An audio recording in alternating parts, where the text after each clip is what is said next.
नमस्कार मंडळी, सगळ्यांचं स्वागत आहे पुन्हा एकदा आपल्या ककडीच्या प्लॉटमध्ये. पाठीमागे दिसत आहे तुम्हाला हे टोमॅटो शेत आपलं पहिलं, ह्याच्यामध्ये आपण लावली ककडी. तर ह्याला आज किती बघा, तिसरा दिवस आहे.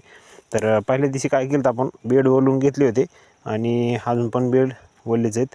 आणि आपण ठिबक बंद केलं, नंतर पाणी बंद केलं ह्याचं आणि 1 घंटाभर थांबलं आणि थोडंसं कोरडं पडल्याने झालं की आपण ह्याच्यामध्ये लगेच ककडी टोबकनीनं लावून घेतली.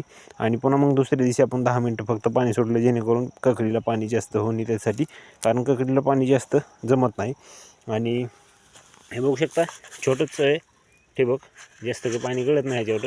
तर आपण 10 मिनटं काल पाणी सोडलेलं बघा. हे आज तिसरा दिवस आहे बघा, चिकूल नाही काय नाही, व्यवस्थित असं भगरी बोला असल्यासारखं. आणि मित्रांनो, प्रत्येक ह्याच्यावरती आपण एक बी लावलेली आपल्या काकडीची, आणि नेत्राचं सीड तुम्हाला मी त्या दिवशी पण व्हिडिओमध्ये दाखवलेलं होतं. आणि मंडळी, ह्या पद्धतीनं आपण आता आज तर काय पाणी सोडलेलं नाही, म्हणजे तिसऱ्या दिवशी आपण पाणी सोडलेलं नाही. आता उगवेपर्यंत ह्याला पाणी सोडायचं नाही, कारण दुसऱ्या दिवशी 10 मिनटं कामून सोडलं होतं की आपण ह्याच्यावरती असं वरून जी माती ढकललेली असती ती अशी आवळून बसू नये, त्यासाठी आपण 10 मिनटं पाणी सोडलं होतं, म्हणजेच कोरडं होण्यासाठी, वरली माती भुसभुशीत राहण्यासाठी. तर आपण आता ह्याला उगवसतो पाणी देणार नाहोत, आणि नंतर उगवल्याच्या नंतर आपण त्याला पाणी देणार आहेत. म्हणजे उगवलं का तर त्याला किती पण पाणी सपाटतं.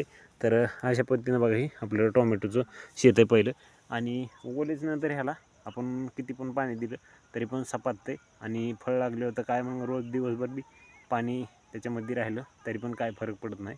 म्हणजे एक दिवसभर राही द्यायचं, नंतर दुसऱ्या दिवशी द्यायचं नाही, तिसऱ्या दिवशी पण अजून दिवसभर दिलं तरी पण चालतंय. ककडीला किती पण पाणी आता उन्हाळ्यामध्ये चालतंय, कारण उन्हाळ्यामध्ये जास्त पाणी लागतं आहे ककडीला. तुम्हाला सांगायचा मुद्दा म्हणजे उन्हाळ्यामध्ये जास्त पाणी दिलं तर जास्त उत्पन्न निघतं आहे. तर अशा पद्धतीनं आपलं सद्यस्थितीला नियोजन चाललं आहे. तर नियोजन कसं वाटलं आमचं सांगा कटशॉटमध्ये व्हिडिओ आजचा.